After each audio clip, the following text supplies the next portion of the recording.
রাসূলুল্লাহর কাছে যে যাবে তাকে মৃত্যুদণ্ড দেওয়া হবে। আজ যেমন আবু জেহেলের চালারা বলছে মুহাম্মদ রাসূলের গোলাম আব্বাসের কাছে যে যাবে তার ঘর আটকে দেওয়া হবে। কি গো বলছো না? এটা সব আবু জেহেলের চালা, এদের কষ্ট হয়।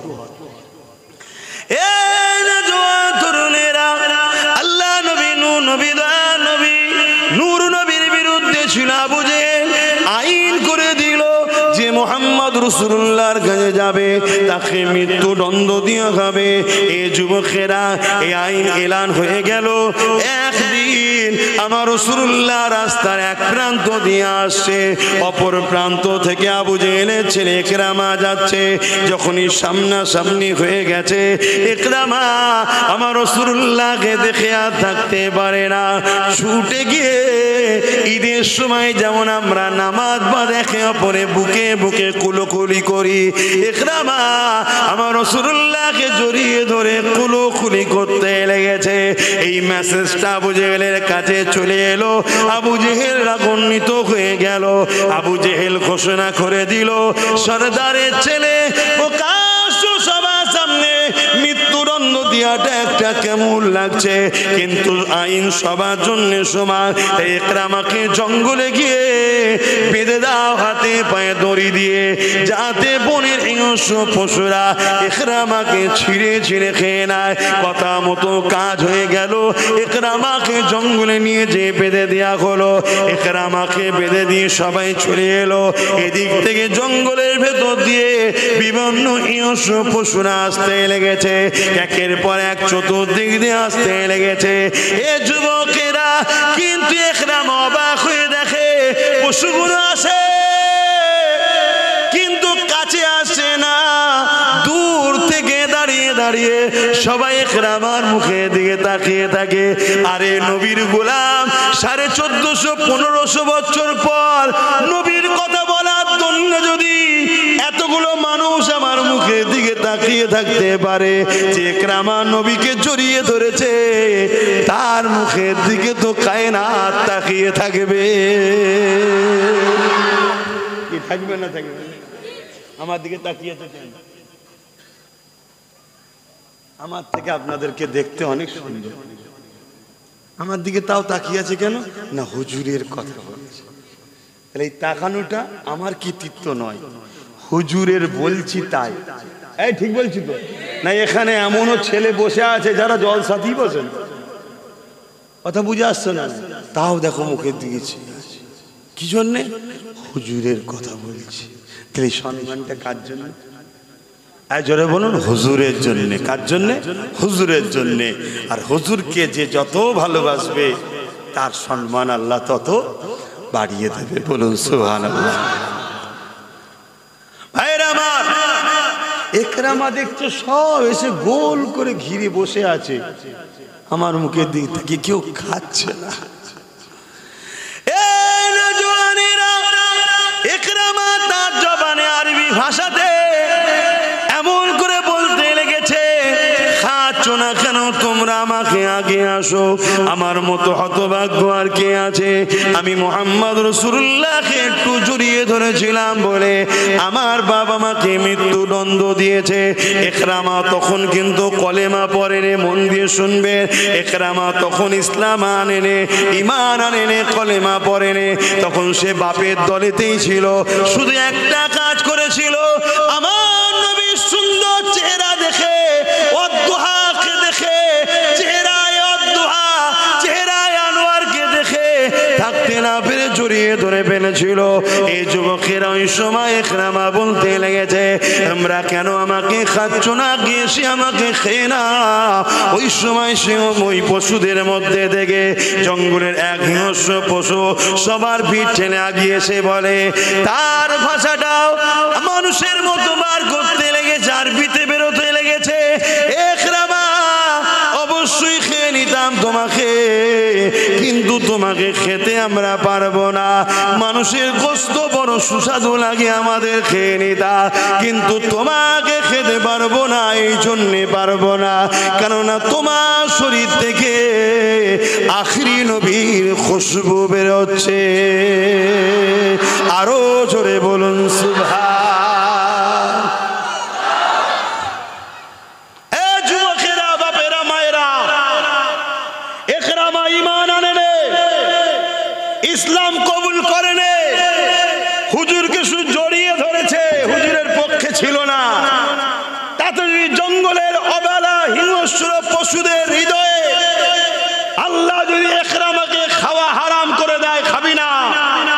আমার বন্ধুকে জড়িয়ে ধরেছে এবং সেই অবালা পশুর জবান দিয়েও আল্লাহ মানুষের ন্যায় কথা বার করাচ্ছে। পারে না? পারে না?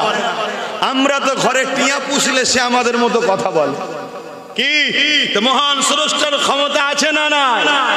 সেই একরামা কলেমা না থাকা অবস্থা তো রাসূলকে যদি মহব্বতের সাথে জড়িয়ে নেওয়ার দরুন তার যদি জঙ্গলে হিংস্র পশুরা খাই না বলে, আমি আব্বাস সিদ্দিকী আপনাদের জিজ্ঞাসা করি, যদি আমাদের দিলে সচ্চা নবীর প্রেম ও মহব্বত আদর থাকে, কিয়ামতের দিন আল্লাহ জাহান্নামকেও বলে দেবে এদের দিলে আমার হাবিব আছে, এদেরকে পোড়াবি না। জোরে বলুন সুবহানাল্লাহ, আরো জোরে বলুন ইনশাআল্লাহ। হতে পারে না? কিন্তু সচ্চা মহব্বত কাকে বলে? যে মাদ্রাসা ভাঙবে তার সাথে দল করা। এখন তো মুসলমান করছে, আবার এই কথা বলার জন্য অনেকের আবার প্রেস্টিজে লেগে গেছে। একটা প্রচার হচ্ছে না চারিদিকে, তোমাদের এলাকায় প্রচার হয়েছে কি জানি না, একটা ছোট্ট ভিডিও ক্লিপ কেটে প্রচার হচ্ছে না? আমার অনেক ভিডিও প্রচার হচ্ছে, কোনটা 20 সেকেন্ড, কোনটা 30 সেকেন্ড, কোনটা 40 সেকেন্ড। ভাই যারা এই মোবাইল এ যে যারা রয়েছে এরা সব ভালো জানে, কোনো জায়গা থেকে না, কোনো জায়গা থেকে হ্যাঁ, কোনো জায়গা থেকে বলো, কোনো জায়গা থেকে করো, কোনো জায়গা থেকে এই অক্ষর নিয়ে জুড়ে একটা সেন্টেন্স করা যায় না? যায় না? আজকে টেকনোলজির সময়, করা যায় না? যায় না? হ্যাঁ। তারপরে নতুন এখন আবার একটা অ্যাপ বেরিয়ে গেছে, ও তো সব করতে পারে। ও তো মহিলাকে পুরুষ বানিয়ে দিচ্ছে, পুরুষকে মহিলাও বানিয়ে দিচ্ছে। সব হচ্ছে আখেরি জামানা। মোমেনের বৈশিষ্ট্য কি? মোমেন কখনো শোনা কথাতে বিশ্বাস করবে না, ভেরিফাই না করে, যদি সেটা তার ইজ্জতের উপর আঘাত হয়। কথা মাথায় শুনছে? কিন্তু একটা ভিডিও সমাজে চলছে খুব। কি ভিডিও? আব্বাস সিদ্দিকী বলেছে টিএমসি কে ভোট দেওয়া নাকি হারাম। আপনারা শুনেছেন? এই শুনেছেন তো নাকি? তো এইটার আগে কি বলেছি, পরে কি বলেছি, এটাও দেওয়া দরকার ছিল তো নাকি? দিয়েছে? শুধু ওইটুকু দিয়েছে। এক কথা বুঝছেন না? বোঝেন না? এখন এই বিষয়টা পুরো জানার ইচ্ছা আপনাদের আছে কি? যদি থাকে তাহলে সালাম পড়িয়ে একটুখানি শোনাবো, কেন জানা দরকার। যখন আমার বিরুদ্ধে ছড়াচ্ছে একটু আমার জানানো দরকার আছে না? এবার জেনে যদি তখন মনে হয় যে না আব্বাস সিদ্দিকী তো ঠিকই বলছে, মুখ ওর কথা তো ওর নয়, কথা তো ইসলামের বলছে, তাহলে আপনাদের মানতে হবে না? আজ এই না মানে রাস্তা ক্লিয়ার, যাও টিকিট কনফার্ম হয়ে যাবে, পুরো ওপেন তো, ভাগ হয়ে আছে। আরে দুটো তো দল, একটা রহমানের একটা শয়তানের। সারা জীবন কাজ করবেন শয়তানের দলে, হেল্প করবেন শয়তানের দলে, সবকিছু শয়তানের দলে, আর দিনের শেষে বলবেন আমি রহমানের দলের সঙ্গে জান্নাতে যাবে। হয় দুনিয়াদারি করতে হবে, কারবার করতে হবে, ব্যবসা করতে হবে, মুসলিম অমুসলিম সব ভাই ভাই মানুষ মিলেমিশে চলতে হবে, কোনো নিষেধ নাই ইসলামে। কিন্তু যখনই আল্লাহ ও রসুলের বিরুদ্ধে যখন যাবে আর তার সাথে সম্পর্ক নয়। কেন? আল্লাহ ও রসুল সবার উপরে। কথা কিছু মাথায় ঢুকছে? সেই জায়গাতেও তুমি যদি আল্লাহ ও রসুল ছেড়ে দিয়ে হই হই করো, তার মানে কি তুমি আল্লাহ ও রসুলের থেকে একে গুরুত্ব বেশি দিলে। তো যাক, আমি চলে আসছি যে কথা বলছিলাম। তাহলে একরামার নবীকে মানেনি, শুধু জড়িয়ে ধরেছে, তাকে জঙ্গলের বাঘ খাচ্ছে না। কি বলছে? তোমার গা থেকে খুশবু বেরোচ্ছে। জোরে বলুন সুবহানাল্লাহ।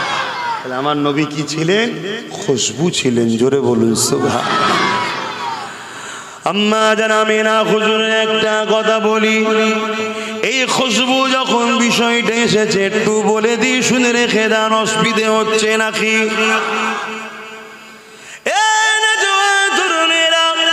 আম্মা জান হযরত আমিনা রাদিয়াল্লাহু তাআলা আনহা তিনি এমন করে বলতে লেগেছে, গেছে।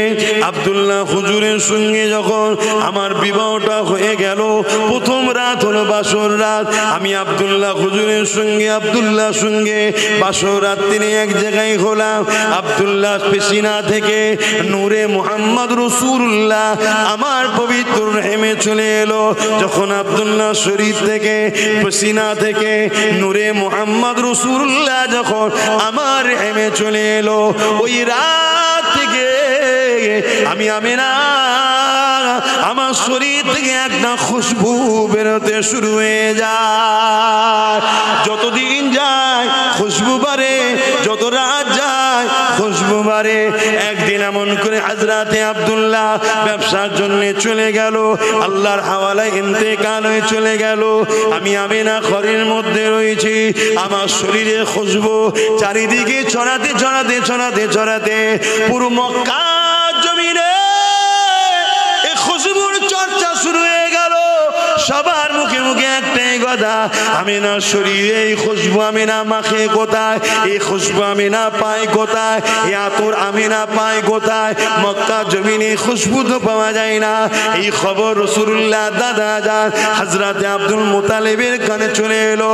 রাসূলুল্লাহ দাদা ছিলেন মক্কার প্রেসিডেন্ট, মক্কা সম্রাট ছিল, মক্কা সুলতান ছিল।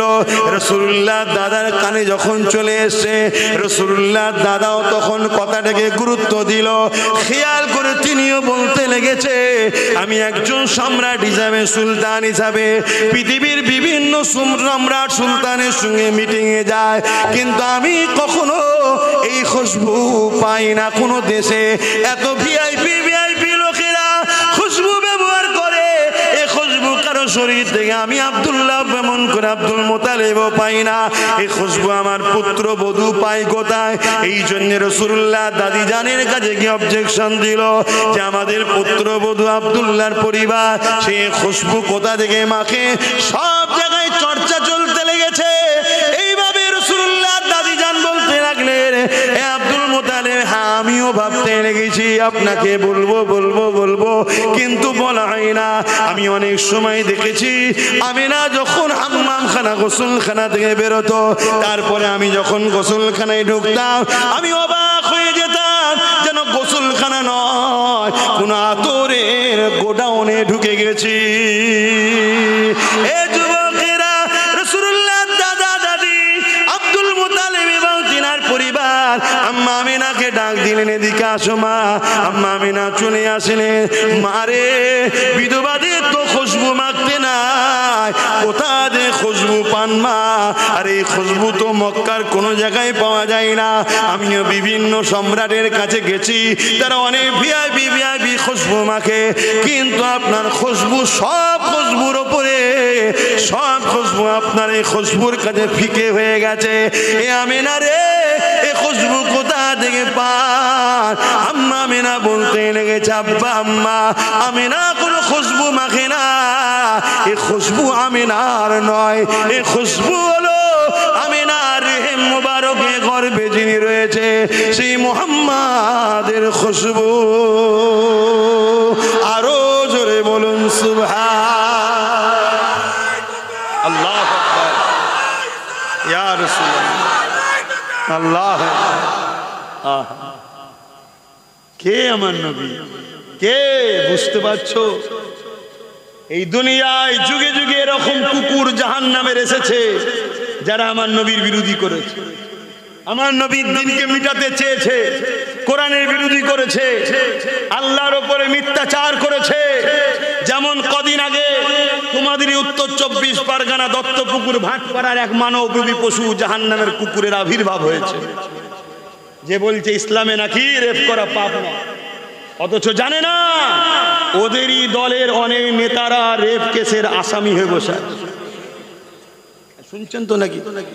ওদেরই দলের যেখানে ক্ষমতা চলছে সেই মণিপুরে বড় বড় তার মধ্যযুগীয় কাজ কারবার হচ্ছে।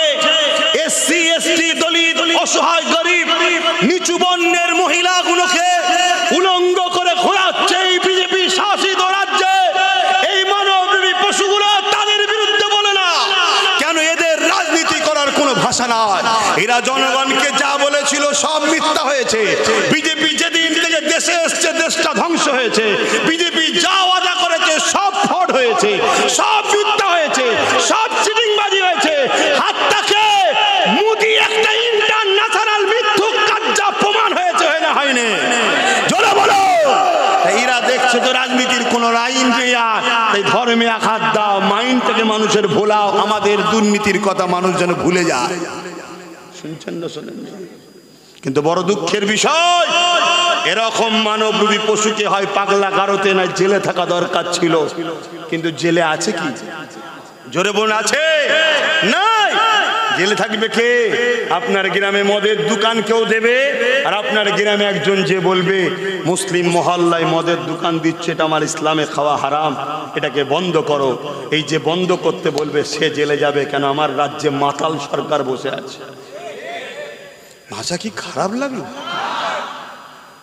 আমি ওদের মতো নয়, আমি ওই সব লোকেদের মতো নয় যারা বিজেপির বিরুদ্ধে বলবে আর দিদিকে জিন্দাবাদ বলবে। আমি ওই মুনাফেকদের দলে নয়। আমি এতটুকু বুঝি টাকার ইপিট আর উপিট। আর না হয় বলেন, এত বড় কথা বললো, এত কেস হলো, অ্যারেস্ট করছে না কেন?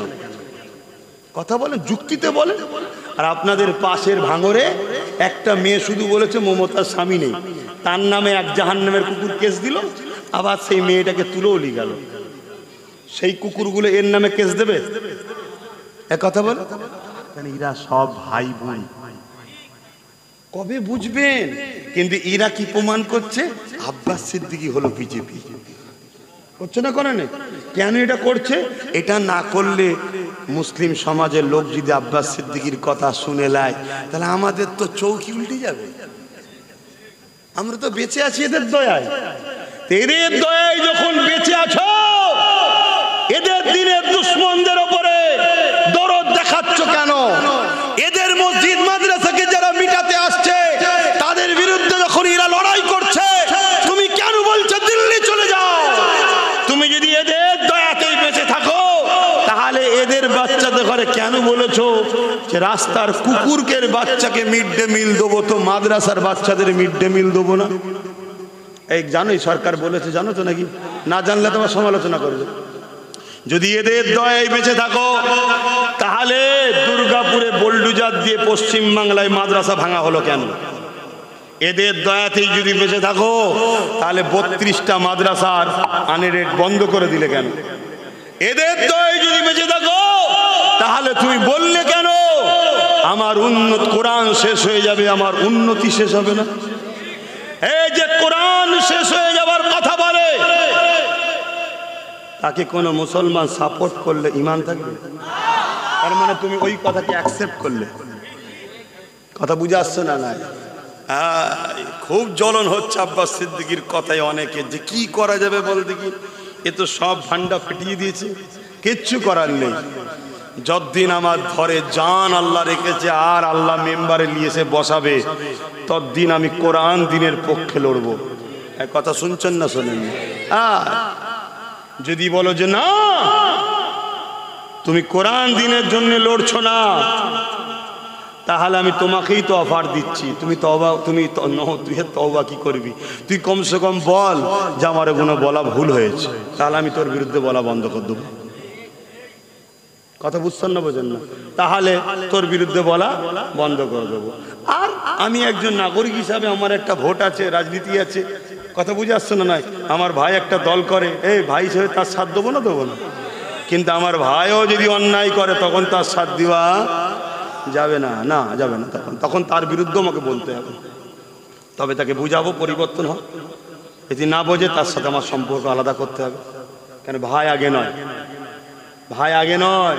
আমার কবরে আমার ভাই যে বলবে নাকি আল্লাহ আমার ভাই হয়, এটা ছেড়ে দাও, তাহলে আমি আমার ভাইয়ের কথা ভাববো কেন? কিন্তু হ্যাঁ, আমার ভাই যখন হজ হাউস থেকে মদের বোতল বার করে পবিত্র করছে হজ হাউসকে, তাহলে আমি একজন ইমানদার হিসাবে, ধর্মগুরু হিসাবে, ওর জন্য তো আমার মনটা চাইবে যে ও আরো বড় হোক। আমার ভাই যখন ওয়াকাফকে বাঁচাবার জন্য সুপ্রিম কোর্টে কেস করছে, তখন তো বড় ভাই হওয়া পরের কথা, আমার তো একজন মুসলমান হিসেবে মনে হবে, যাক আমার মসজিদ মাদ্রাসার জন্য কেউ তো কেস করলো না, ও তো কমসে কম কেস করলো। কি মনটা বড় হবে না? হবে না? এটাই তো ইমানের সম্পর্ক। তো যাক, আমি যেটা বলতে চাইছি, তাহলে বলুন, আমার দিনের ওপরে আঘাত দেবে কেউ, তার প্রতিবাদের দরকার আছে না নাই? কিন্তু ধরবে কি গো? এই ভাটপাড়ার অর্জুন সিংকে অ্যারেস্ট করবে? জোরে বলেন। যদিও চাপে পড়ে করে, কিভাবে করবে? এই তুই ওরম করিস নি, খুব ফেঁসে গেছি বুঝলি, তোকে একদিনের জন্য ভরি না ভাই করে দেবো পরের দিন। শুনছেন না? শুনুন, যদি পাওয়ার আমাদের হাতে থাকে তাহলে আমরা কি করতাম? ও চামড়া ঢিলে করে ফেলতাম। চল কেন, এটা সংবিধান বিরোধীও কথা বলেছিস, শুধু ধর্ম বিরোধী নয়, সংবিধান বিরোধীও কথা বলেছিস, তাহলে পাওয়ারের দরকার আছে না নাই?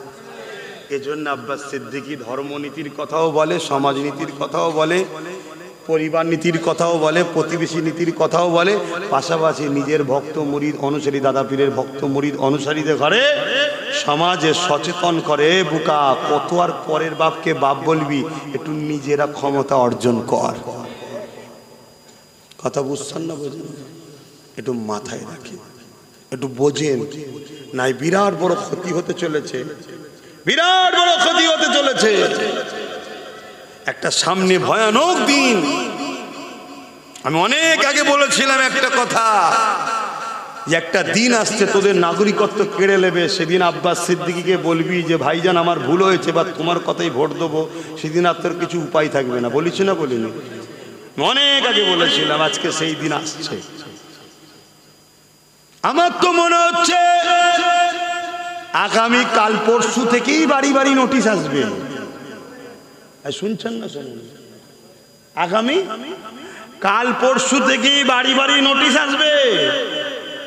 আমি অনেক আগে বলেছিলাম, চিল্লাচ্ছে এসআইআর হতে দেবো না, হতে দেবো না। আরে পাগল, যেদিন থেকে দুয়ারে সরকার চলছিল সেদিনই তোর এনআরসি হয়ে গেছে। কিন্তু তখন বলেছিলাম যেটা এনআরসি হচ্ছে, এই মুসলমান আমাকে গাল দিয়েছিল, মুসলিম আমাকে দেয়নি, এই মুসলমানের লোকেরাই আমাকে গাল দিয়েছিল। দিয়েছে না? দেয়নি? অলরেডি হয়ে গেছে। কালকে তো চিঠি আসবে বাড়ি বাড়ি, পরশু তো চিঠি আসবে বাড়ি বাড়ি। কি চিঠি? তোমার গেছে, শুনছেন তো নাকি? লাও, কার নাম আসবে ঠালা সামলাও। তবে একটা কথা বলে যাচ্ছি, যারা আহলে সুন্নাত ওয়াল জামাতের সঙ্গে দীর্ঘদিন জড়িয়ে আছো, এই বিপদে তোমার ভাই তোমাকে ছেড়ে দেবে না। তুমি যদি থাকো সদস্য হয়ে, বইটালি আমার সঙ্গে দেখা করো, আমি আপ্রাণ চেষ্টা করব তোমার হয়ে সমস্যা সমাধান করার। কথা মাথায় ঢুকছে না? ঢোকে না? কারণ আমার যতটুকু ক্ষমতা, আমার একটা ছোট্ট জিনিস আছে, কথা বুঝে আসছে না? এইটুকু তোমার হয়ে আমি বলতে পারি। বাকি বাপ গাল অনেক খেয়েছি বুঝানো দিকে। আমি বলেছিলাম একটা দিন আসছে মসজিদ মাদ্রাসা চলে যাবে, মসজিদ মাদ্রাসার কাগজকে সার্চ করো, সব রেড কালি পড়ে গেছে। তার মানে কি? এক নম্বর খতিয়ান। এক নম্বর খতিয়ান মানে সরকারের হাতে চলে গেছে। সরকার চালাবে, সরকার চালাবে। তুমি তোমার মসজিদ মাদ্রাসায় তোমার খেয়াল খুশি মতো চলতে পারবে না। মসজিদের ইমামের কাছে চিঠি আসবে, এই ইমাম সাহেব জুম্মার দিন খুতবাতে একটু বলো, মেয়েদের ঘরে একটু শিক্ষিত করতে হবে। যদি স্কুলে গেলে বোরখা পরতে না দেয়, শিক্ষার জন্য বোরখা খুলে যাক, অসুবিধা নেই, বলো। যদি না বলো, তোমাকে গুম করে দেওয়া হবে। ইমাম সাহেব শোনো, তোমাকে ইমাম সাহেব গায়েব করে দেওয়া হবে। তুমি কোথায় আছো? এই বিলাট সিদ্দিক আকবরের খুনে শরীরে তুমি যেটা আজ বোঝো। আলহামদুলিল্লাহ, আমার আল্লাহ সেদিন আমাকে 5-6-10 বছর আগে থেকে বুঝাচ্ছে, তাই চিল্লাচ্ছি। কি দরকার ছিল? আরো 50 জনের মতো আমিও তো প্লেন লঞ্চ করে চলে যেতে পারতাম। আল্লাহ কি এলাহান দেয়নি? আল্লাহ তো দিয়েছে। দুটো আকিয়া ঘটনা বলে তো চলে যেতে পারতাম। আরে জম্মাই জম্মাই না, এক সপ্তাহ নওশাদকে দিয়ে দল খড়িয়েছি, কিন্তু লড়াই তার আগে থেকে করছি না, করিনি। কিন্তু শত শেষে যখন বুঝলাম যে না, এখান থেকে তুলে ওর কোলে, ওখান থেকে তুলে ওর কোলে দেবো, যেই কলি নেবে সেই চিটিংবাজি করছে, দরকার নেই, নিজের একটা করে লে। ওই জন্য তোকে বলেছিলাম তুই যা। কথা বুঝে আসছো না? নাই, যা থাক, নিজের থাক। শুনছেন তো নাকি? চায়ের দোকান, লোক মনে করে চায়ের দোকান, চায়ের দোকান হলো সঙ্গে মেয়ের বিয়ে দেবো। অফিসে চাকরি করে, কোটটাই পড়ে যায়, মাস গেলে কত মাইনে? 25,000। কত? 25,000। সর্বোচ্চই 25,000, বেড়ে বেড়ে বেড়ে বেড়ে 30,000, 40,000, 50,000 হবে। ঠিক তো নাকি? এর চেয়ে বেশি তো আর হবে না। কিন্তু এই চাওয়ালা একটা ঘুমটি থেকে কারবার বিজনেস করতে করতে করতে আরো 5টা করে দেবে। শুনছেন তো নাকি? মাসে যত কমই হোক, এখন মানুষ চা বিস্কুট ছাড়া সকালে অন্য কিছু জোটে না। এ মাসে খোঁজ লিখে যাও, তুমি চাওয়ালা দেখছো, ও মাসে 1 লাখে পৌঁছে দেবে ইনকাম 5টা দোকান থেকে। শুনছেন তো নাকি? আর তার থেকেও বড় বিষয় মাথায় ঢুকাও, তুমি যার কোম্পানিতে চাকরি করলে, তুমি রিটায়ার হওয়ার পর ওই জায়গায় তোমার ছেলে চান্স নাও পেতে পারে, কিন্তু এই 5টা দোকানের মালিকই হলো তোমার ছেলে। ঠিক না বেঠিক? এজন্য আব্বাস সিদ্দিকী বলছে, বড় দলের দালালি করে করে করে করে, মারপিট করে করে, চামচাগিরি করে করে হয়তো কিছু ইনকাম করছো, তোমার চলে যাবার পর তোমার ছেলে ওখানে চান্স নাও পেতে পারে। নিজের কোম্পানি খোলো, ছোট হোক, তোমার ছেলে তোমার পর ওখানে মালিকই হবে। এই সব অনেক কিছু চিন্তা ভাবনার কথা, তো আর ডিপে যাচ্ছি না, কখনো সময় হলে অন্য জায়গায় আলোচনা হবে। তাহলে আমি যেটা বলতে চাইছি, আপনাদের অসুবিধা হচ্ছে? বিজেপির বিরুদ্ধে বলছি, অসুবিধা হচ্ছে যে হুজুর জলসায় এসে রাজনীতির কথা বলছেন কেন? আরে বিজেপিরা রাজনীতি ছেড়ে দিয়ে ধর্মের পিছনে লেগেছে না লাগে না? ও যখন ওর স্ট্যাটাস বজায় রাখতে পারেনি, ও যখন ওর কাজ ছেড়ে দিয়ে আমার ধর্মেতে মাথা দিচ্ছে, আমার বোরখা নিয়ে, আমার তালাক নিয়ে, আমার মসজিদ নিয়ে, আমার মাদ্রাসা নিয়ে, তাহলে আমারও তো উচিত ওর ভেতরে মাথা দেওয়া দরকার আছে না? না, ও তখন বলবে এখানে মাথা দিচ্ছ কেন, তুমি হুজুর মানুষ। আমি তখন বলবো তুই তোর জায়গায় যা, আমি আমার জায়গায় যাই। ঠিক না বেটি? তবেই তো সিধে হবে রে বাবা। ঠিক তেমনি রাজ্য সরকারও রাজনীতির নামে আমার ধর্মে মাথা দিচ্ছে না, দেয়নি? জোরে বলেন। তাহলে আমিও হুজুর হিসাবে মাথা দেওয়া দরকার আছে না? নাই? তখনই বলবে যে হুজুর হিসাবে এরম হচ্ছে কেন? আমি বলবো তুই তোর কাজ কর, তাহলে আমি আমার কাজ করব। তোর কাজ রাষ্ট্র এবং রাজ্যবাসীর নিরাপত্তা। কথা বুঝে আসছো না? নাই, সেই কাজ ছেড়ে দিয়ে তুমি ইফতার পার্টির নামে হুড়োহুড়ি করছো, রেড রোডে গিয়ে হুড়োহুড়ি করছো, তুমি বলছো কোরআন শেষ হয়ে যাবে, তুমি ইটা সিটা আমার ধর্ম নিয়ে বলবে, তাহলে আমাকেও একটু প্রতিবাদের দরকার আছে না? নাই, এই জন্য মাথা দিচ্ছি। আচ্ছা ভাই, আপনারা আমার কথাকে অ্যাকসেপ্ট করতে পারছেন তো না? ভেতরে ভেতরে মনে দুঃখ হচ্ছে? ভুল আমাকে বুঝবেন না, আখরি জামানা এ নওজওয়ান তরুণেরা, আব্বারা, ইমাম এমন করে ফেরাউনের বিরোধী কেন এই মজলিস থেকে করা হয় না? হয় না? এই ফেরাউনের বিরুদ্ধে এই মজলিস থেকে বলা হয় না? কেন? ফেরাউন তো রাজা ছিল, তার বিরুদ্ধে বলো কেন? না, ফেরাউন ছিল স্বৈরাচারী, জালিম, অত্যাচারী, বনি ইসরায়েল কওমকে জেলিয়েছে, মুসা নবীর উপরে অত্যাচার করেছে, তাই তো নাকি? ও তাহলে আজকে মরা ফেরাউনের বিরুদ্ধে বলতে এখান থেকে খুব ভাল লাগে, জেনতা ফেরাউনদের বিরুদ্ধে বলবেন না?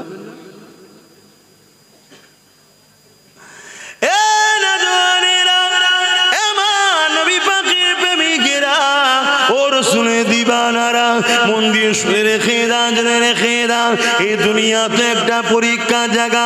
আপনি দুনিয়া জমিনে কারবার করুন, সে মুসলমান হোক অমুসলিম হোক, লেনদেন বিনিময় করবে, এটা ইসলামে জায়েজ রয়েছে। আপনি এই জমিনের উপরে এমন করে দোকানদারি করবে, মুসলমান হোক অমুসলিম হোক, লেনদেন করবেন, বিনিময় করবেন, জায়েজ রয়েছে। এ যুবকেরা, তরুণীরা, বাপেরা, আপনি দুনিয়াদারিতে রাজনীতি করবে, রাষ্ট্র চালাবে, মুসলিম মুসলিম ও মুসলিম সবার নিরাপত্তার কথা ভাববে, এটাও ইসলাম শিক্ষা দিয়েছে। কিন্তু ততদিন পর্যন্ত আপনি তার পিছনে ছুটতে পারবে যে ব্যবসায়ী কারবার আপনার সঙ্গে লেনদেন থাকবে শুধু বিজনেসে, সে আপনার ধর্মে যদি উপকারে নাও লাগে, না লাগিয়ে যায়, কিন্তু কোনোদিন যদি আপনার ধর্মের বিরোধী না করে, আপনার আল্লাহর বিরুদ্ধে, আপনার নবীর বিরুদ্ধে, আপনার কোরআন ইসলামের বিরুদ্ধে কোনো নোংরা কমেন্ট যদি না করে, তার সাথে আপনি দুনিয়ার লেনদেন করুন, এতে ইসলামে কোনো আপত্তি নাই। কিন্তু যখনই আপনার বিজনেস পার্টনার আপনার আল্লাহ নিয়ে নোংরা কমেন্ট করবে, আপনার নবী নিয়ে নোংরা কমেন্ট করবে, আপনার কোরআন দিন নিয়ে নোংরা কমেন্ট করবে, মনে রাখবেন এটা আল্লাহর পক্ষ থেকে আপনার পরীক্ষা শুরু হয়েছে। আপনি কোটি কোটি টাকার কারবারকে বেশি প্রাধান্য দেন না, আল্লাহ ও রাসূলকে বেশি প্রাধান্য দেন, এটা আল্লাহ পাক পরীক্ষা নিচ্ছে।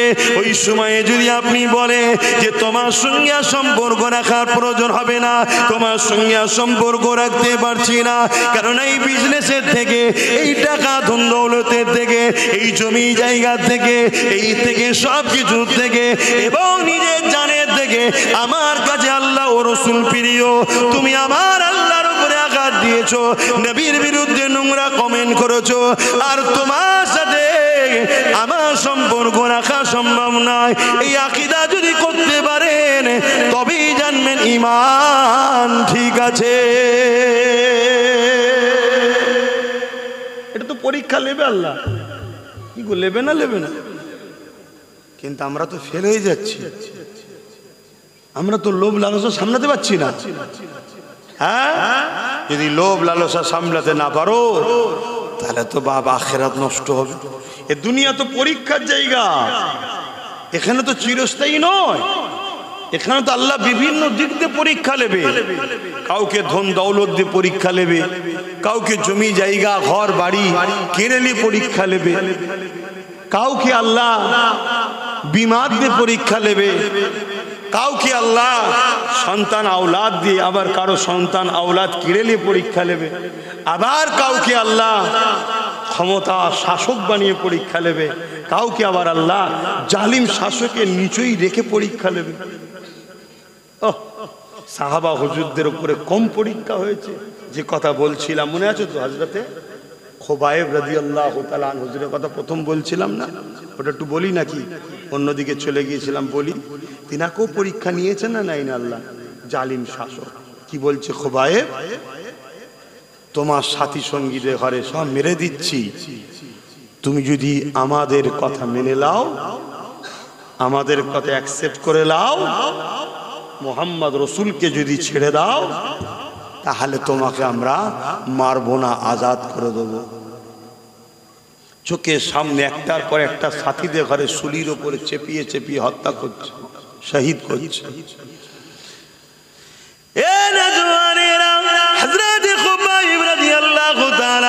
এই দৃশ্যখানা দেখার পরও তিনি চোখ দিয়ে পানি ফেলে সাথীদের মৃত্যুর জন্য, শহীদের জন্য কাঁদতে লেগেছে, কিন্তু জবানে একটাই কথা বলতে লেগেছে, এ জালিম যতই অত্যাচার করিস না কেন, যতই জুলুম করিস না কেন, মুহাম্মদ রাসূলকে যারা একবার দিল দিয়েছে তারা কখনো মুহাম্মদ রাসূলকে ছাড়তে পারবে না, কারণ আমাদের জানের থেকে কাছে হলো রাসূলুল্লাহ, আমাদের জানের থেকে প্রিয় হলো রাসূলুল্লাহ। এই কথা শুনে জালিম শাসক আরো রেগে গেল, একটার পর একটা সাহাবা ভাইদেরকে শহীদ করে দিল। এবারে খুবাইব হুজুরকে ধরলে, এমন করে নানান দিক দিয়ে বুঝাতে লাগলে, তাকে নারীর লোভ দেওয়া হলো, সুন্দরী নারীর সঙ্গে বিবাহ দেওয়া হবে, তাও খুবাইব হুজুর রাজি হলেন না। তাকে বলতে লাগলো, তোমাকে আমাদের রাজত্বের হাম সম্পদ দেওয়া হবে, তাও তাতে রাজি হলো না। এ নওজওয়ানেরা, তরুণেরা কোনোভাবে যখন রাজি হচ্ছে না, হযরত খুবাইব হুজুরকে এবারে শুলির সামনে নিয়ে গেল, নিয়ে গিয়ে শুলিতে চড়াবে তার আগে মুহূর্তে বলতে লেগেছে, এ খুবাইব তুমি কি চাও না তোমার বাপ মা পরিবার সন্তানের কাছে গিয়ে তাদেরকে নিয়ে আনন্দ খুশিতে থাকবে, আর তোমার জায়গা জায়গাতে মুহাম্মদ রাসূলুল্লাহকে এই শুলির উপরে চাপিয়ে দেওয়া হবে। এ যুবকেরা চিনে রেখে দাও, সেই দিনের মেলাউনেরা, সেই দিনে ইসলামের দুশমনেরা, সেই দিনে বেঈমানেরা তারা বিরাট পরিকল্পনা করে সাহাবা হুজুরদের থেকে ঈমানকে লুটতে চেয়েছে, আল্লাহ নবীর দ্বীনকে মিটাতে চেয়েছে। আজকের পরিকল্পনা একটু চেঞ্জ করে দিয়েছে, কেন তারা জানে আজকেও যদি এদের উপরে জুলুম করা হয়, এরা জুলুমের কষ্টে সরে জীবনটা দিয়ে দেবে, মুহাম্মদ রাসূলকে ছাড়বে না। এই আজকে একটু প্ল্যানটা চেঞ্জ করা হয়েছে, আজকে একটু পরিকল্পনাটা চেঞ্জ করা হয়েছে। এই পরিকল্পনা উম্মতে মুহাম্মাদিকে জানানো, একজন ইমানদার হিসাবে, নবীর দ্বীনের খাদেম হিসাবে, আহলে রাসূল হিসাবে, আওলাদে মুজাদ্দিদ হিসাবে আমার কি দায়িত্ব নাই আপনাদেরকে জানিয়ে দেওয়া যে আজকের দিনে তো আবু জেহেল আছে, আজকের দিনে তো উতবা আছে, আজকের দিনে তো ইসলামের দুশমন আছে, তারা আপনাদেরকে জোর করে ইসলাম থেকে সরাচ্ছে না, কেন তারা জানে জোর করে সরানো এদেরকে কখনো সম্ভব নয়। তাই তারা পরিকল্পনা করছে, এমন কাজের সঙ্গে আপনাকে জড়াচ্ছে যে কাজের সঙ্গে আপনি জড়িয়ে গেলে ইসলাম থেকে বেরিয়ে যাবে, ঈমানটা হারা হয়ে যাবে। তার ছোট্ট একটা নমুনা আপনাদেরকে কি বলবো, জোরে বলুন। বিজেপি আমাদের দুশমন না বন্ধু? এটা কেউ জানতে বাকি আছে? জোরে বল। কোনো যদি মেন্টালিও সমস্যা থাকে কোনো মুসলমানকে যদি বলা হয় বিজেপিকে ভোট দিয়ে পিছিয়ে দেবে, এটা সবাই জানে, ঠিক না বেটি? কিন্তু বন্ধু সেজে যদি আমাদের কেউ ক্ষতি করে, এ বেশি ভয়ঙ্কর না যে প্রকাশ্য ক্ষতি করে, সে বেশি ভয়ঙ্কর। এই কথাটা আমার না নবীর। নবী পাক বলেছেন, আমার বড় ভয় হয় আমার উম্মতদের ঘরে মুনাফিকরা না ক্ষতি করে দেয়। তার একটা ছোট্ট নমুনা বলছি। এখন একটা অনুষ্ঠান চলছে রাজনীতিভাবে। কি অনুষ্ঠান? একটা অনুষ্ঠান চলছে না সব জায়গায় রাজনীতিভাবে? বলুন বলুন। বিজয়া সম্মেলন, বিজয়া উৎসব, এটা কি উপলক্ষ করে? বলুন বলুন। ওইখানে কোনো মুসলমানের বেটা যেতে পারে, কোনো মুসলমানের মেয়ে যেতে পারে, যদি যায় ঈমান থাকবে। তাহলে দেখুন এরা রাজনীতি করছে না আমাদের কাফের বানাচ্ছে। কথা কিছু মাথায় ঢুকছে? এরা রাজনীতির নামে আমাদেরকে কাফের বানাচ্ছে। না গেলে বলবে ঘর দেবো না, না গেলে বলবে টোপ আটকে দেবো, না গেলে বলবে তোর নাম লিস্টে উঠবে, না গেলে বলবে এই করবো। তাহলে এরা রাজনীতি করছে না আমাদেরকে কাফের বানাচ্ছে। তাহলে যখন এরা রাজনীতি ছেড়ে দিয়ে রাজ ক্ষমতার পাওয়ারে বসে কাফের বানায় আমাদেরকে, তখন উলামাদের জন্য ফরজ সেই শাসকদের বিরুদ্ধে যুদ্ধ করা। এই ব্রিটিশ যখন রাজনীতি ছেড়ে দিয়ে এদেশে ইসলামের ওপরে আঘাত দিয়ে ঈমান লুটছিল, তখন এদেশের উলামারা ব্রিটিশদের বিরুদ্ধে লড়াই করেছে না করেনি? তাহলে এই কথাটা আব্বাস সিদ্দিকীর আপনাদের ঘরে সজাগ করা দরকার আছে না? না, এ কথা যখনই বলবো তখন আমায় কি বলবে? বিজেপির দালাল। আর যখন বিজেপির বিরুদ্ধে বলবো তখন আমায় কি বলবে? ও দেশদ্রোহী। তাহলে ও যত যাই অন্যায় করুক বলা যাবে না, দেশদ্রোহী হয়ে যাবে। আর এ যা করে করুক বললে বিজেপির দালাল হয়ে যাবে। এই ভারতবর্ষে দুটো মানুষ বর্তমান আমার চোখে দেখা, তার সাথে আরো অনেকে থাকতে পারে, সেগুলো অতটা ফেমাস নয়। একটা অনেক আগে থেকে আছে, একটা রিসেন্ট শুরু হয়েছে। দুটো মানুষকে দেখছি, যে একজন 3 তালাকের নিয়ে লড়াই করছে, ওয়াকাফ কালাকাউনের বিল ছিঁড়ছে, ওয়াকাফ নিয়ে কেস করছে, ওয়াকাফ বাঁচাবার জন্য এনআরসির হয়ে কেস করছে। আর সেই দুটো মুসলমানকেই মুসলমানদের একদল বলছে দালাল, আর বাকি কেউ দালাল নেই। তাহলে চিন্তা করুন, যে জাতি তাদের হয়ে যারা লড়াই করে তাদেরকে দালাল বলে, তাহলে জানতে হবে এ জাতি কতটা ধ্বংসের দিকে যাচ্ছে। বুঝতে পারছি? এটা ভাবুন। আর এটা কেন বারবার বলা হচ্ছে? কেন মুসলিম প্রত্যেকটা মানুষই বিজেপিকে ঘৃণা করে। অতএব ওর সাথে যদি জুড়ে দিতে পারো, তাহলে খুব সহজে ওর পাশ থেকে মুসলমানকে সরিয়ে দেওয়া যাবে। কথা মাথায় ঢুকছে না? ঢুকে। কিন্তু আমি আপনাদের বলবো, সেদিনে তাহলে আমাদেরকে কিভাবে শেষ করা হচ্ছিল? জান দিয়ে, মালের লোভ দিয়ে। আজকে কিন্তু একটু ঘুর পথে, কি ঘুর পথে। কি ঘুর পথে? উৎসব, ধর্ম যার যার, ধর্ম যার যার। এই কথাটা মুখ দিয়ে বলছেন না দিল দিয়ে? মুখ দিয়ে যদি বলেন আলাদা কথা, দিল দিয়ে বললেই কাফের। শুনছেন না? শুনুন, এই কথাটা কি কেউ মানেন? এই উৎসব যার, ধর্ম যার, উৎসব তার, তাই তো নাকি? ধর্ম যার, উৎসব। আচ্ছা, এই বিষয়গুলো অন্য কোনো উলামারা প্রতিবাদ করে?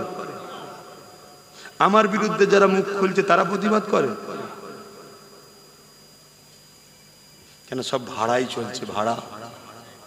তাহলে উৎসব যার, এই ধর্ম যার, উৎসব তার, ধর্ম যার, উৎসব তার। কিন্তু আমাদেরকে কি খাওয়ানো হচ্ছে? ধর্ম যার যার। যদি কোনো মুসলমানের সন্তানের কথা মেনে নেয়, সঙ্গে সঙ্গে কাফের হয়ে যাবে। যদি কেউ আগে মেনেও থাকো, এ থেকে বাঁচার উপায় কি? এ থেকে বাঁচার উপায় হচ্ছে কলেমা রদ্দ কবুল করে নতুন করে মুসলমান হও। কথা শুনছেন তো নাকি? তুমি ভাবছো হয়তো আমি এখন ছেড়ে দিয়েছি, না, তোমাকে কলেমা রদ্দ কবুল করতে হবে। কথা মাথায় ঢুকছে না? ঢুকে না কেন? উৎসব তার, ধর্ম যার। ধর্মকে কেন্দ্র করেই উৎসব হয়। যেমন আমাদের ঈদুল আজহা আছে, ঈদুল ফিতর আছে। কথা বুঝে আসছে? যদি সবটা একই হয়, উৎসব যদি সবার হয়, আমাদের ঈদুল আজহায় 2 রাকাত নামাজটা হলো ধর্মের কাজ। আর উৎসবটা কি? আল্লাহর রাহে হালাল পশু কুরবানি করে আনন্দ খুশি করে খাওয়া। যদি একই হয় তাহলে ঠ্যাং ধরতে কেউ আসবে?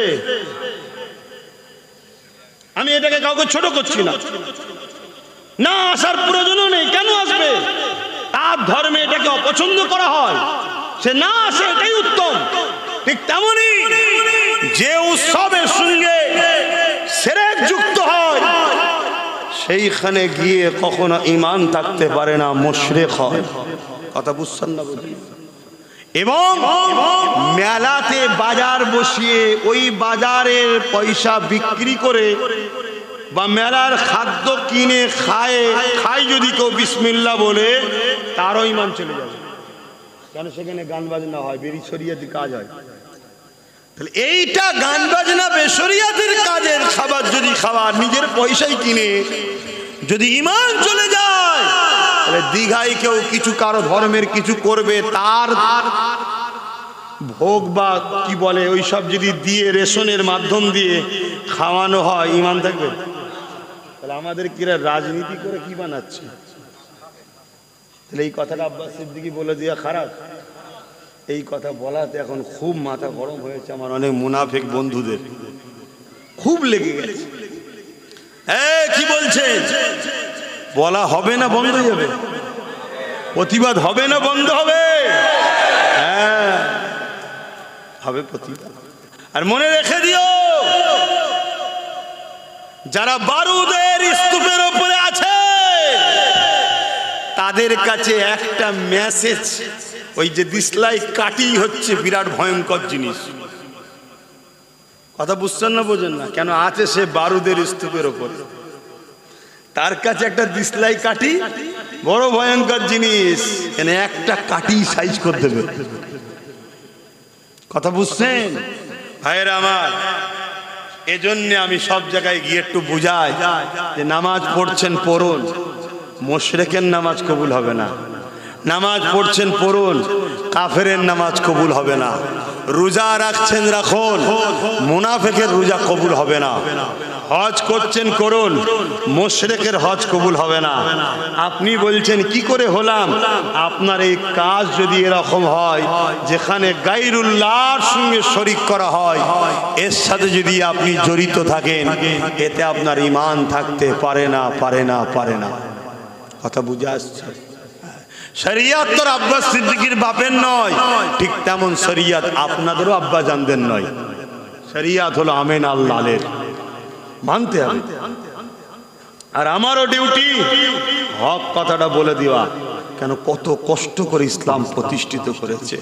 হযরতে খোবায়েব হুজুরকে যখন শুলিতে চড়ানো হবে, ঠিক এমন সময়তে আবার বলা হচ্ছে, খোবায়েব শেষবার বলছি, তুমি কি চাও তোমার জায়গায় মোহাম্মদ রসুলকে সুলিতে চাপানো হোক? নাউজুবিল্লাহ। তোমাকে ছেড়ে দেওয়া হোক, তুমি কি মোহাম্মদ রসুলকে এনে দিতে পারবে? হযরতে খবায়েব হুজুর ধিৎকার জানিয়ে বলছে, এ নিষ্ঠুর মালাউনেরা, এ বেঈমানেরা, এ মুশরিকেরা, তোরা আমাদের ঘরে কি মনে করিস? মুহাম্মদ রাসূলের প্রেমিক যারা হয় তাদেরকে কি মনে করিস? তারা জীবনে সব দেয়া পছন্দ করে, আল্লাহ নবীর উপরে যারা পরিমাণ আঘাতকে পছন্দ করে না। এ নিষ্ঠুর বেঈমান খ্রিস্টান বাদশা শুনে রেখে দে, যদি তোরা বলিস মুহাম্মদ রাসূলের পায়ে একটা কাঁটা ফোটানো হবে, এর বিনিময়ে যদি নবীর আশিকদের কাছে জীবন চাস, আমরা আমাদের জীবন দিতে পছন্দ করব, রাসূলুল্লাহর পায়ে কাঁটা ফোটানোর ইজাজত দেব না। এ নওজওয়ানেরা, নামাজ পড়তে হবে, পড়ছি পড়েন, কিন্তু এটা দেখিয়ে জান্নাতের আশা নয়। রোজা রাখতে হবে, রাখছি রাখে, এটা দেখিয়ে জান্নাতের আশা নয়। হজ করছি, করেছেন, করবেন, এটা দেখিয়ে জান্নাতের আশা নয়। দাড়ি টুপি নবীর সুন্নত রেখেছেন, রাখছেন, রাখবেন, এটা দেখে কামিয়াবি যেমন করে জান্নাতের আশা নয়। জান্নাত যেতে গেলে একটা ভিসা লাগবে, ওই ভিসাটা হলো লা ইলাহা ইল্লাল্লাহ মুহাম্মাদুর রাসূলুল্লাহ। এই অন্তরে ভিসা লাগাতে হবে। এই দুনিয়ার এক দেশ থেকে আরেক দেশে গেলে যেমন আপনার ভিসা লাগে, ভিসা ছাড়া যাওয়া যায় না, তেমন দুনিয়া দেশ থেকে জান্নাতের দেশে যেতে গেলে এই ভিসা আপনাকে লাগবে, যেটা দিল থেকে অন্তর থেকে মেনে নিতে হবে। আল্লাহ কে সেवा दूसरा कोई माबूद ही नहीं, আর মুহাম্মদ রাসূলুল্লাহ আল্লাহ পাকের প্রিয় রাসূল। এটা মুখে শুধু বললে হবে না, আল্লাহকে আল্লাহর মর্যাদা মেনে নিতে হবে।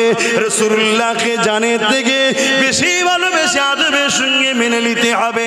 যদি আপনার ছেলের সঙ্গে আপনার রাসূলের টক্কর হয়, এই জায়গায় আপনি ছেলের পক্ষে দাঁড়াবেন না নবীর পক্ষে দাঁড়াবেন, এটা আল্লাহর পরীক্ষা, মনে রাখবে।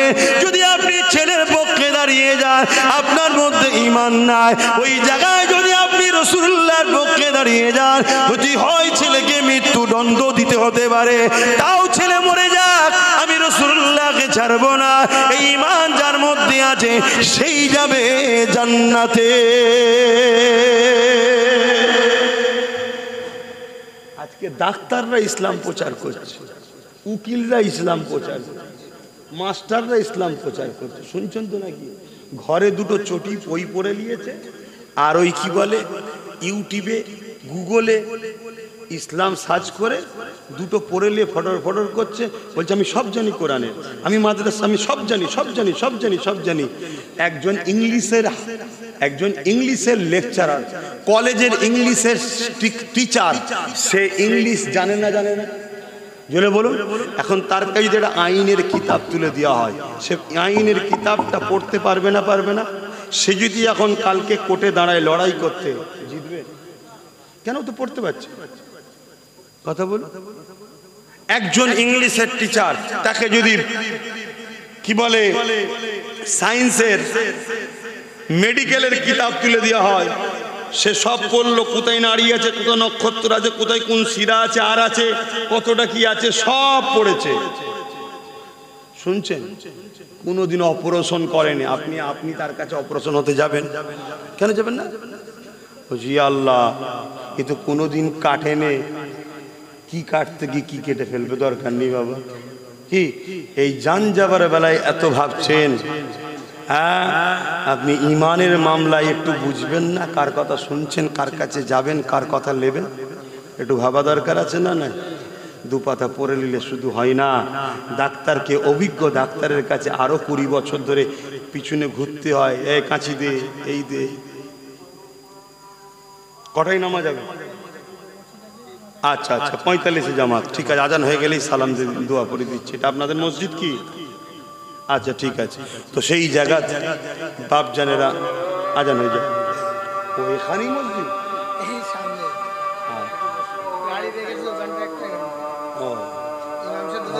মনে এই দিক দিয়ে যাবো।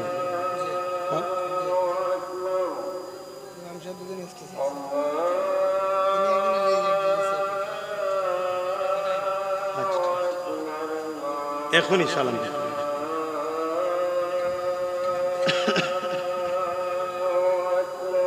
আল্লাহু আকবার, আল্লাহ।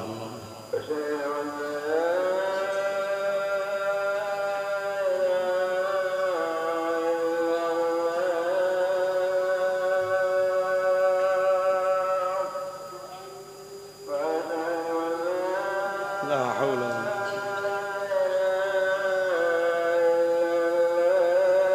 أشهد أن لا إله إلا الله.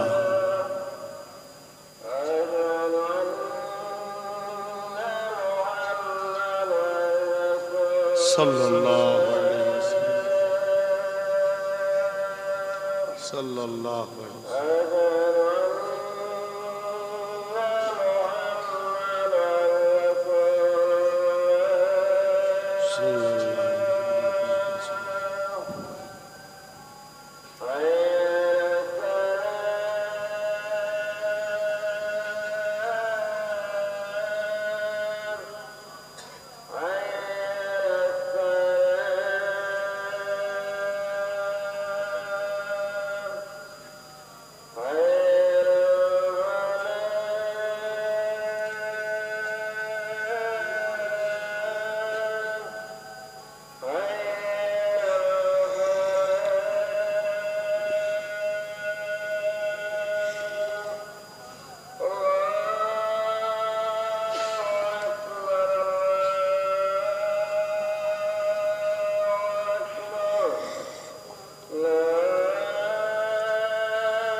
اللهم رب العزة إمام المسلمين إنك لا تخلق الله إلا الله. درود شريف. اللهم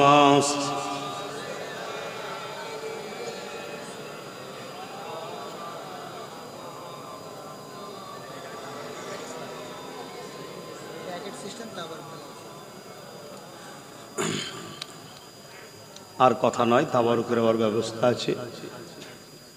আমার কথা থেকে কষ্ট পেচ্ছেন, মনে রাখবেন, যদি আমার এই কথাতে আপনাকে বিরক্ত লাগে, আমি আপনাকে পরামর্শ দেবো, আপনি তওবা ইস্তেগফার করুন।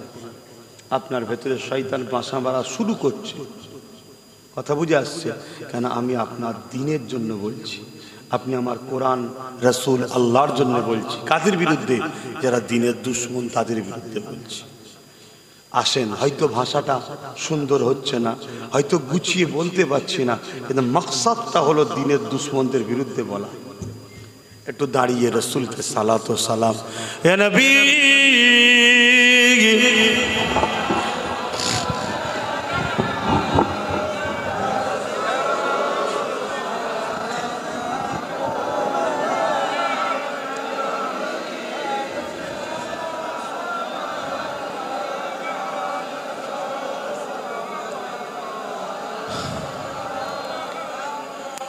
या नबी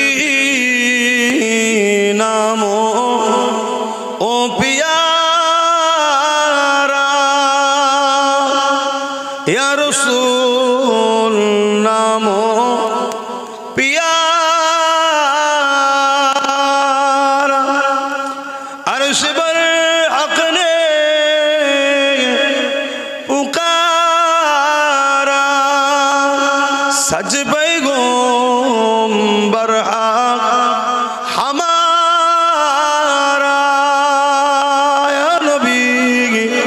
सलाम या रसूल या हबीब,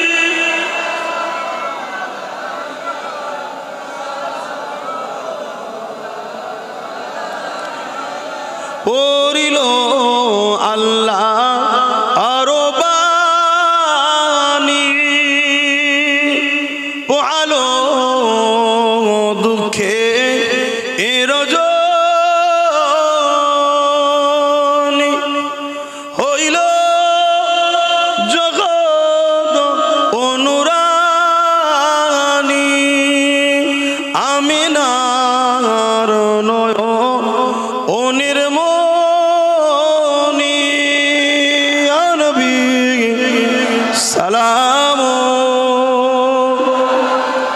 ইয়া রাসূল ইয়া হাবিব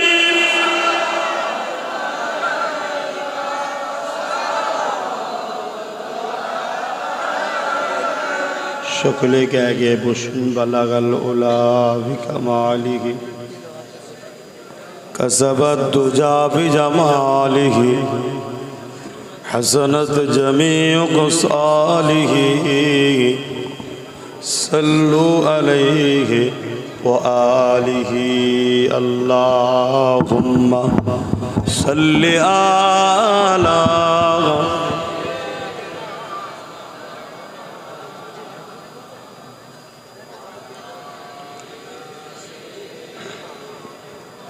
বাপজান আমার।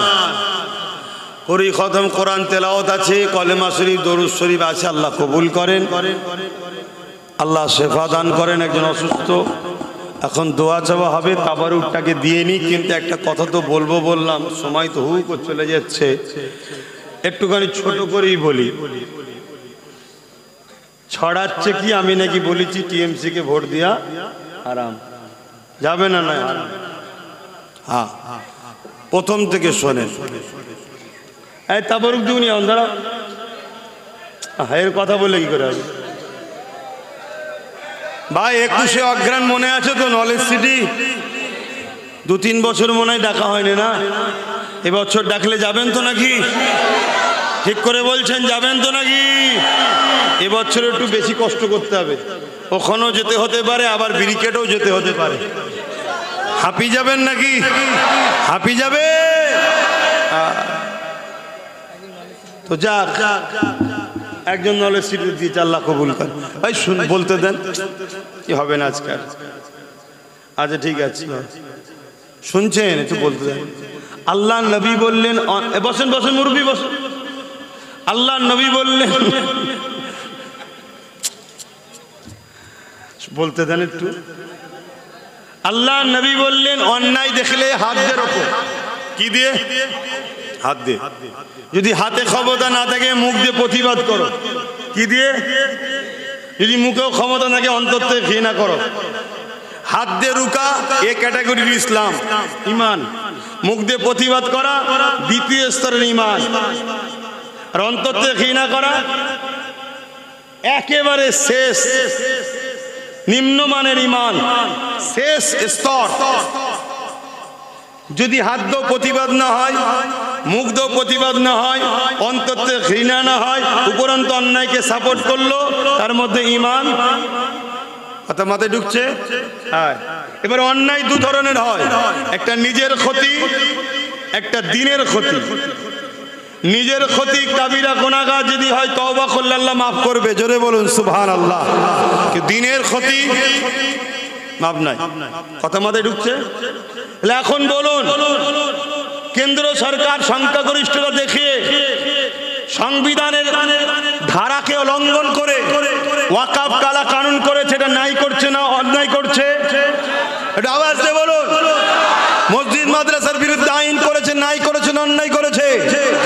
তাহলে মসজিদ বাঁচাবার লক্ষ্যে, কবরস্থানি দিয়ে খানকা বাঁচাবার লক্ষ্যে এই কেন্দ্র সরকারের কালা কানুনের বিরুদ্ধে সংবিধানের পক্ষে দাঁড়িয়েও এর বিরুদ্ধে হাত দিয়ে লড়তে হবে। 1 নম্বর ইমান। হাত দিয়ে ক্ষমতা না থাকে মুখ দিয়ে প্রতিবাদ করতে হবে, দ্বিতীয় স্তরের ইমান। যদি মুখ দিয়ে প্রতিবাদ না করে অন্তর থেকে ঘৃণা করতে হবে, নিম্নমানের শেষ স্তরের ইমান। কিন্তু একটা মুসলমান বিজেপির আইনের বিরোধী হাত দিয়ে রুখলো না, মুখ দিয়ে প্রতিবাদ করলো না, অন্তর থেকে ঘৃণা করলো না, উপরন্ত থেকে ভোট দিল, তার মানে সে মসজিদ ভাঙুক সাপোর্ট করলো, কবরস্থান ভাঙুক সাপোর্ট করলো। যে মুসলমান এই অন্যায়কে সাপোর্ট করে মসজিদ মাদ্রাসা ভাঙার, তার মধ্যে ইমান থাকবে? কথা মাথায় ঢুকছিল কেন? এটা প্রথম বলিছি, এটা দেয়নি, এটা দেয়নি, এই কথাটাকে দেয়নি। এই কথা দিলে তো প্রমাণ হয়ে যাবে যে আব্বাস সিদ্দিকী বিজেপির বিরুদ্ধে। ওরা তো প্রমাণ করতে চাইছে আমি বিজেপির পক্ষে, তাহলে এটা দেয় কখনো? এটা দেয় না। দ্বিতীয় নম্বর, সময় কম তাই ডাইরেক্ট বলছি, কেউ যদি বলে কোরআন শেষ হয়ে যাবে, এটা নাই না অন্যায়। এই অন্যায়ের প্রতিবাদ হাত দিয়ে করতে হবে। যদি হাত দিয়ে প্রতিবাদ না করতে পারো মুখ দিয়ে, যদি মুখ দিয়ে প্রতিবাদ না করতে নাই, ঘৃণা করো। যদি ঘৃণা না করে কোরআনের দুশমনকে ভোট দিয়ে সাপোর্ট করা মানে তুমি কোরআনের দুশমনকে শক্তিশালী করছো। যে কোরআনের বিরোধী করে তার ঈমান থাকে। এই জোরে বলো, সাপোর্ট করা মানে তো বিরোধী একই হয়ে গেল, তার ঈমান থাকে। এবারে বলতে পারেন এ ভুল করে বলে ফেলেছে, ভুল করে বলে ফেলেছে, ওকে ক্ষমা চাইতে পারে? কথা বুঝছেন না? বোঝেন না? ফতোয়া বাস্তবের উপরে হয়, ফতোয়া বাস্তব মুক্তদায় হাল অনুযায়ী হয়। তারপর দাও, আর সময় নেই। এরপরে কখন আশপাশে এলে বিস্তারিত খুলে আরো বলবো কোনি। তাবারক দাও, কিন্তু শোনার লক্ষ্য থাকলে শুনে নাও। মিশকাত শরীফের হাদিস, আল্লাহর নবী বলেছেন কেউ জালিম জানার পরও তাকে যদি কেউ সাপোর্ট করে, শক্তিশালী করে, সহযোগিতা করে, আল্লাহর নবী বলতে সে ইসলাম থেকে বেরিয়ে যায়। কোথাকারের হাদিস? মিশকাত শরীফের হাদিস। শুনছেন তো নাকি? হ্যাঁ। অতএব বাপ, এমনি বলিনি, দিনের স্বার্থে বলিছি। এরপরও দুঃখ লাগছে যারা আমার বিরোধী করছে তাদের মুখে কি একবারও শোনা গেছে যে আপনি আমাদেরকে প্রসাদ খাইয়ে মুশরিক বানাচ্ছেন? কেন কেন আপনি প্রচার করছেন ধর্ম যার যার উৎসব সবার? কেন আপনি প্রচার করছেন কোরআন শেষ হয়ে যাবে? কি প্রতিবাদ পাওয়া গেছে? আখরি জামানা, ভালো ভালো ঘরের লোক বিগড়ে যাচ্ছে। সাবধান হন, সাবধান হন। আমি কিচ্ছু চিনি না, আমি কত মহব্বত করি, ভালোবাসি, সব আলাদা জায়গায়, কিন্তু আল্লাহ রসুলের বিরুদ্ধে চলে গেলে তার সাথে আর মিশা সম্ভব নয়। তাবারক দাও, তাবারক দাও, তাড়াতাড়ি দাও, সামনে থেকে দিয়া শুরু করো না, তাহলে পিছিয়ে গেলে আমার বলতে সুবিধা হবে। সামনে থেকে দাও, এই সামনে থেকে দাও। ওহ, সময় যেন থাকছে না, হু করে চলে। আমার এই আব্বা, আপনি কি কষ্ট পেলেন নাকি আমার কথায়? কষ্ট পান না তো আব্বারা? দেখবেন আমি আপনার ব্যাটার নাই, পীরের বাচ্চা। ভুল হলে বলবেন যে বাবা যেটা ভুল হচ্ছে, হাজারবার বলছি মেনে নেব, কিন্তু সমালোচনা করা কখনো মুরিদের কাজ নয়। ঠিক না বেটি? এটা মাথায় রেখো। আজ ফুরফুরা শরীফকে অপমান করার জন্য কি চক্রান্ত চলছে, কি গালিগালাজ চলছে, ঠিক না বেটি? হ্যাঁ, সব গলার কণ্ঠকে, ভয়েজকে বিভিন্নভাবে এডিট করে তোড়মোড় করে ভয়েজ নকল করা যায় না, যায় না, এভাবে গালিগালাজ ছড়াচ্ছে। দেখো কি গাল দিচ্ছে পীর সাহেবরা বলে চালাচ্ছে। একটাই উদ্দেশ্য, যাতে ফুরফুরাকে লোক ঘৃণা করে। আর ফুরফুরাকে ঘৃণা করলে কাদের লাভ?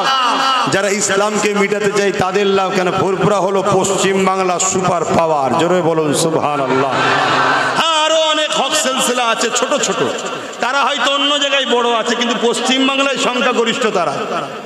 তাহলে পশ্চিম বাংলায় এক কথাই যাদের কথা শোনে সেটা হলো ফুরফুরা শরীফ। এটাকে ভাগ করতে হবে, এটাকে শেষ করতে হবে, এটাকে টুকরো টুকরো করে দিতে হবে। কিন্তু মনে রেখে দিও, দাদা হুজুরকে আল্লাহ কবুল করেছে। একে মিটাতে যে যাবে আল্লাহ তাকে মিটিয়ে দেবে। বাতি আল্লাহ জ্বালিয়েছে। আরে আমার ঘরের লোককে আল্লাহ ছাড়েনি, আমার ঘরের লোককে আল্লাহ ছাড়েনি। দাদা হুজুরের বিরোধী করেছে বলে কথা মাথায় ঢুকছে না? ঢোকেনি? খেয়াল করে দেখো, উত্তর পেয়ে যাবে। খেয়াল করে দেখো, আমি বেশি কথা বলবো না। দাদা হুজুর এত সুপার পাওয়ারের ব্যাপার। আব্বাস সিদ্দিকীও দাদা হুজুরের সিলসিলা যদি ক্ষতি করে, দাদা হুজুর আমাকেও ছাড়বে না। এজন্য মাজারে মাঝে মাঝে যায়। আগে তো ঘন ঘন রোজ যেতাম, এখন এত ব্যস্ত হয়ে গেছি দাদা হুজুরের দোয়ায়, তার মাজারেই যাওয়া হয় না। মাঝে মাঝে মনে হয় রেগে গেল নাকি বুড়ো, বুড়ো কি রেগে গেল নাকি? তারপরেও যখন সময় হয়, এই দাদু হয়, দাদুকে বুড়ো বলে আদর করে ডাকা যাইতো নাকি? না আবার ফতোয়া দেবে। মাঝে মাঝে যাই, যখন গিয়ে বলি বেটা যান, আমাদের বেটা যান হয়, দাদুর আব্বা বেটা যান হয়। যদি আপনি নারাজ হন, আমি তো আপনার ঘরের ছেলে, বদদোয়া করবেন না, দোয়া করুন আল্লাহ যেন হিদায়েত করে। আমি তো মানুষ, হিদায়েত করে। আর যদি আমার দ্বারা ভালো কাজ না হয়, দোয়া করুন আল্লাহ যেন তুলে লায়, কিন্তু বদদোয়া করবেন না। কেন? আপনার ঘরের ছেলে, তাই তো নাকি গো? হ্যাঁ, ভুল মানুষ মাত্র হয়ে যায়। আহা, আমরা বেটা জানকে ডাকি রে বাবা, আমাদের বেটা জান মরা নয়, জিন্দা। জোরে বলুন সুবহানাল্লাহ, আরো জোরে বলো। তোমরা যারা আমাকে ভাই বলো, তোমাদেরও বেটা জান হয় দাদা হুজুর, তোমাদের বেটা জান হয়। আপন করে লাও, আপন করে ডাকবে বেটা জান, দোয়া করেন। তাকে শোনা শ্রবণ ক্ষমতা আল্লাহ দিয়েছে। জোরে বলুন সুবহানাল্লাহ। যারা আমার বাপ সমতুল্য, আপনাদের দাদু হয়, কত বড় নসিব। জবানের মুজাদ্দেদ আপনাদের দাদু। একটু ভেবে চিন্তে কাজ করুন। কোন চক্রান্তের শিকার হয়ে দুনিয়াদারি করতে গিয়ে দাদা হুজুরকে ভুলে যাবেন না, তার থেকে দূরে সরে যাবেন না। আর দাদা হুজুরের খুন যাদের গায়ে আছে, তাদের ঘরে যদি পছন্দ না লাগে দূরে সরে যাবেন, বিয়াদবি করবেন না। এ শিক্ষা আমি দিই না, খুব সাবধান। দেন বাপ, তারপর আর কথা বলতে পারছি না। ইন্না লিল্লাহ, আল্লাহুম্মা আমিন। আয় আল্লাহ, এ মাহফিলকে আপনি কবুল করুন।